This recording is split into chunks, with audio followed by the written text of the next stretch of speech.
2 de la tarde, 5 minutos, arrancamos una nueva semana de Doblo Nada en Vorterix, en el 103.1 y en vorterix.com.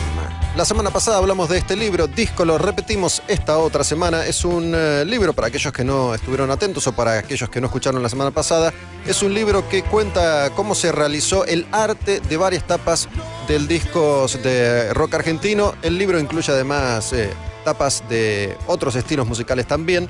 Pero a diferencia del otro libro de las tapas que habíamos utilizado en alguna oportunidad, este no hace tanto hincapié en la historia, aunque a veces sí, de los discos, sino más bien en el armado de las producciones gráficas, porque en general son producciones más ambiciosas. Evidentemente no hay ninguna con cajita común transparente, son todas ediciones difíciles de procesar y de producir. Por eso representaron distintos desafíos para diseñadores gráficos y técnicos de imprentas. Sí, este libro surge a partir de una historia que tiene que ver con el primer laburo que hizo Graficar, una imprenta de La Plata, para Los Redondos, que es Luzbelito, y a partir de ahí, desde el año 1995, han desarrollado miles de proyectos. Hoy vamos a arrancar con Las pastillas del abuelo y Crisis, y también vamos a hablar de Último bondi a Finisterre de Los Redondos. Y curiosamente, sin saberlo, la verdad, cuando elegí las tapas de estos discos, hay una unión en los conceptos que tienen que ver, en ambos casos, con el presente y el futuro.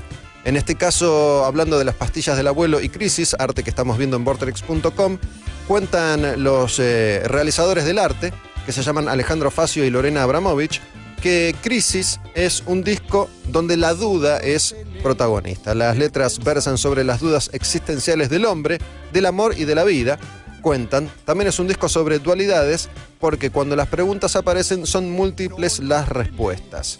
Dice que al proyectar el arte de este disco, se remitieron a la imagen del dios Jano, esa imagen de un dios con dos caras, y que mira al mismo tiempo el presente y el pasado, y el futuro, el pasado y el futuro, ¿sí?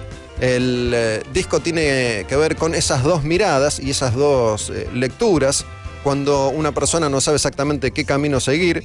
La crisis es incertidumbre, cuentan quienes realizaron el arte de este disco, pero también es posibilidades. Y acá una vez más repito esto que vine sosteniendo la semana pasada, y es que uno muchas veces no le presta la debida atención al arte de los discos, o no sabe exactamente qué es lo que quisieron decir los artistas y los diseñadores. La verdad es que me cuesta mucho creer que alguien que tiene este disco en sus manos y que nunca leyó una historia como esta se dé cuenta lo de las dos miradas, el presente, el futuro, el dios Jano. Digo, son todas cosas que ponen en juego los realizadores, que después uno interpreta como quiere, ¿sí? Hay contraste en los colores, dicen, para que se note mucho esta dicotomía, esta diferencia, por eso el ocre y el azul. Y esta es una de las historias que tiene Díscolo, el libro que se puede conseguir en librodiscolo.com.ar. Es Crisis, la portada del disco de Las pastillas del abuelo. Y después vamos a ir a Último bondi a Finisterre. Quien hizo el arte, como en todos los discos de Los Redondos, es Rocambole, y es quien cuenta un poco que se les había ocurrido hacer una especie de ovni cuadrado que transportara a los integrantes del grupo. Y una vez más, acá cuenta Rocambole que la idea era realizar un viaje cruzando la frontera que divide el pasado del futuro, ¿sí? Como intento de desafiar los límites espaciotemporales, cuenta Rocambole. Y lo que tuvieron que hacer fue diseñar esta especie de ovni, que también hace referencia un poco a lo que significa para las personas realmente vivir en el pasado y en el futuro. Dice Rocambole que a través de la máquina del tiempo generada por el proceso de globalización, la telematización, más otros fenómenos culturales que han producido enormes cambios y distorsionado las formas de percepción de las comunidades de los diversos rincones del planeta, uno nunca sabe bien dónde es que está parado. Ellos, Los Redondos y Rocambole, conversaban mucho sobre el concepto, sobre los distintos proyectos a la hora de realizar el arte de los discos. También quiso aplicar un poco la estética de los videojuegos, que en ese momento eran mucho menos desarrollados que ahora, pero ya empezaban a coquetear un poco con otro tipo de diseño, básicamente creado a partir de las computadoras. Por eso los dibujitos, las caricaturas, los integrantes de Los Redondos se ven en esa escotilla que tiene la tapa del disco, como si fueran protagonistas de un videojuego. Además, tuvieron la idea de que el disco se abriera como un cortaplumas, por eso a través de un gancho unieron las partes del disco para que así pudiera disfrutarse el arte. Tuvo que recurrir Rocambole a distintos expertos para crear este diseño que había pensado.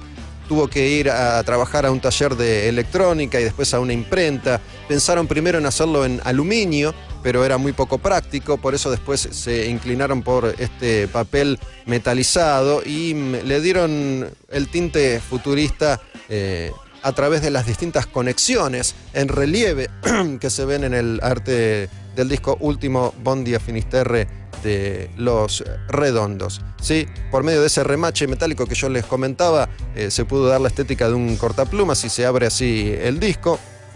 Y los bocetos de Los Redondos, que finalmente fueron transformados en personajes de videojuego, se usaron a partir de dibujos que hizo Rocambole con los músicos ahí, presentes, en vivo.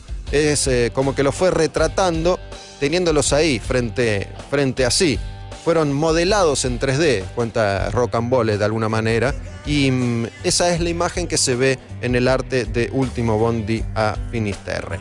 Díscolo seguirá siendo el libro de esta semana, 5 días más en Doble o Nada. Arrancamos con estos dos primeros diseños, Crisis de las pastillas del abuelo y Último Bondi a Finisterre de Los Redondos.